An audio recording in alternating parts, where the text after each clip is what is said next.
बिस्मिल्लाहिर्रहमानिर्रहीम। आज हमारी वीडियो का मौजू है कि अहले सुन्नत उम्मुल मोमिनीन आयशा, जो उनको अलक़ाबात देते हैं, उनको सद्दीक़ा कहते हैं। तो आज हम ये साबित करेंगे कि अहले सुन्नत जिनको सद्दीक़ा कहते हैं उनका मुआविया से मतलब क्या मौक़िफ़ था। वो मुआविया को फ़िरौन समझती थी। अहले सुन्नत उलमा तो ये हकीकत कभी भी नहीं बताएंगे। तो आए आज हम इन्हीं की किताबों से बताते हैं इनके अज़वाज रसूल के जो कौल थे। सहाबी साद बिन अबी वक़ास क्या समझते थे मुआविया से मुतल्लिक़। ये तो जस्ट बुखारी मुस्लिम से इत्तफ़ाक़ कर लेते हैं ना, तो इनके अहले हदीस उलमा को तो पता होता है सनद क्या है। तो ये बगैरत और बेशरम लोग होते हैं, ये कभी तो बताएंगे नहीं। अहले बैत के ऊपर इन्होंने नुक्ताचीनी करनी हो तो कारी खलील जैसे लोग भी बुखारी की वो हदीस कहते हैं कि वो पूरी पढ़े फ़ातिमा मेरे जिगर का टुकड़ा है जिसने अज़ियत दी वगैरह वगैरह। तो कभी इन पे भी गौर कर लिया करें जो आज हम आपको हदीस से बताते हैं, कभी ये भी बयान कर दिया करें। तो आज हमारे पास वही किताब है अल हदीस मौज़ूआ फ़ी फ़ज़ाइल मुआविया शान मुआविया में 72 रवायात करत, कारी ज़हूर अहमद फैज़ी की लिखी हुई, मकतबा बाबुल इल्म उर्दू बाज़ार पाकिस्तान की छाप के साथ है। इसके हम सफ़ा नंबर चलते हैं जी 160 पे।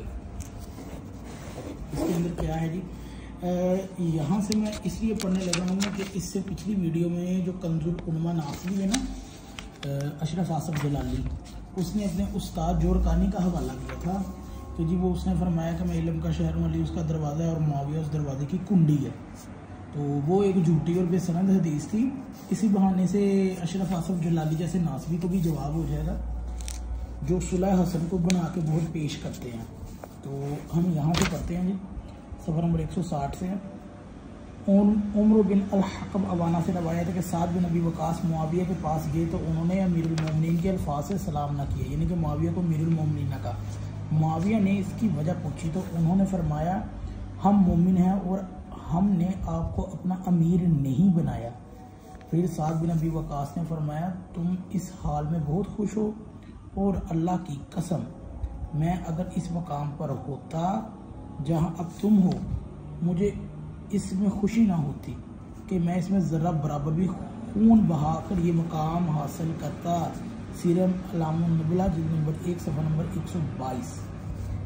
इससे मालूम होता है कि सैयदना साद बिन अबी वक़ास के नज़दीक क़सास उस्मान गनी महज बहाना था।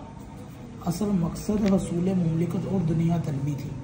सैयदना अम्मार इब्न यासर जिन्होंने शैतान की शरंगेरी से महफूज फरमाया गया है भी फरमाते थे कि क़सास महज बहाना है, असल जज्बा हसूल इक़्तिदार है।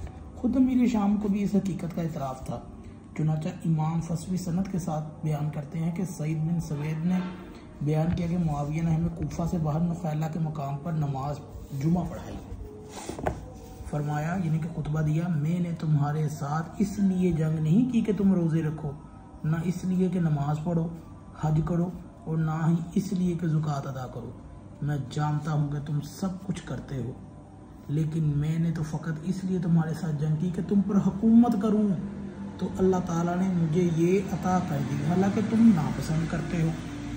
तो हमारा ये नासबी खारजियों से सवाल है, पूरा टोला ही इनका नासबी खारजी है। ये सब नाम नहाद अहले सुन्नत कहलवाते हैं, पूरा टोला ही खारजी है। तो इन सारे खारजियों नासबियों से हमारा ये सवाल है कि आपके ये जो कातबे वही है, उनका तो मौक़िफ़ ये है कि मैं तो तुम पर हुकूमत करूं। उनका तो कोई खिलाफत वगैरह तो उनका तो कोई तल्लक ही नहीं है, ना नमाज दीन रोज़ा तो वो दूर की बात है। तो इसका तो कोई तल्लक नहीं, वो तो कह रहा है कि मैं सिर्फ तुम पे हुकूमत की खातिर करना चाहता हूँ। खैर, इमाम हसन मुज्तबा ने दस्तबरदारी के वक्त जो करवा खूंट पिया उस पर उनके खैरफा हजरात की अक्सरियत नाराज़ थी, लेकिन उनके बगैर कुछ चारा कोई भी न थी। सैयदना अली फरमाते हैं कि अगर तुमने मुआविया की इमारत को नापसंद किया तो तुम देखोगे कि गर्दनें कंधों से कट कट कर गिरेंगी। सीरल अलामुन नबला जिल्द नंबर 3 सफ़ा नंबर 144। यानी हमारा इक़्तिदार न रहा तो मुल्क इंतशार का शिकार हो जाएगा। सो मुस्तकबिल के ऐसे भयानक मनाज़र को मद्देनज़र रखते हुए अमारत मुआविया को बर्दाश्त किया गया, वरना ये दीन पसंद अशखास की निगाह में पसंदीदा नहीं थे। आयशा जिनको यहाँ पर भी सद्दीक़ा लिखा है ने इनकी अमारत के बारे में जो रिमार्क्स दिए उनमें ज़रा गौर कीजिए, असल हकीकत यहाँ हो जाएगी। उन्होंने इन मुमलिकत को दीनवी सल्तनत करार दिया और कहा कि क्या फ़िरऔन को मुल्क नहीं मिला। उनके असल अल्फाज में गौर फरमाएं, इमाम इब्न असाकर ज़हाबी और इब्न कसीर हालात मुआविया के सनद के साथ लिखते हैं। अब ये है कि वो कौल के आयशा का मुआविया से मतलब क्या मौक़िफ़ है, यानी कि जब मुआविया इक़्तिदार में आ गया तो आयशा से सवाल किया गया कि मुआविया से मतलब आपका क्या मौक़िफ़ है। किताब वही है कि सफ़र नंबर 162 पे आ गए हैं। हज़रत अस्वद बिन यज़ीद कहता है कि मैंने आयशा सदीक़ा से अर्ज़ किया कि क्या आपको ताज्जुब नहीं कि खिलाफत के मामले में नबी करीम सल्लल्लाहु अलैहि वसल्लम के सहाबा कराम के साथ ऐसा शख्स तनाज़ा करे जो तुलका में से है। उन्होंने फरमाया तुम इस मामले को हैरत ज़दा क्यों हो, ये खुदा का मुल्क है, वो नेक और फाजर हर एक को दे देता है। फ़िरौन ने भी तो मिस्र पर 400 साल हुकूमत की थी। तारीख़ दमिश्क जिल्द नंबर 59 और सफ़ा नंबर 145।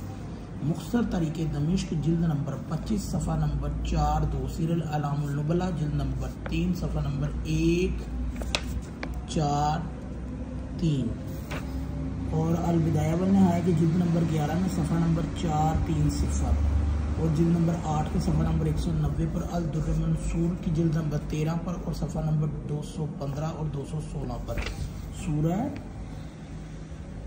अल-ज़ख़्रफ़ आयात नंबर 51 की तफसीर में दुर्र मंसूर में लिखा है।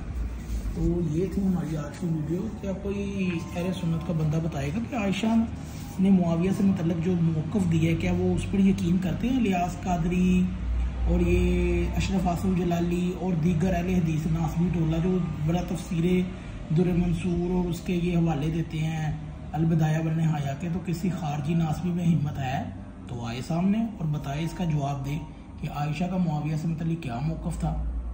अगर आपको ये वीडियो अच्छी लगे तो इसे ज़रूर शेयर कीजिएगा।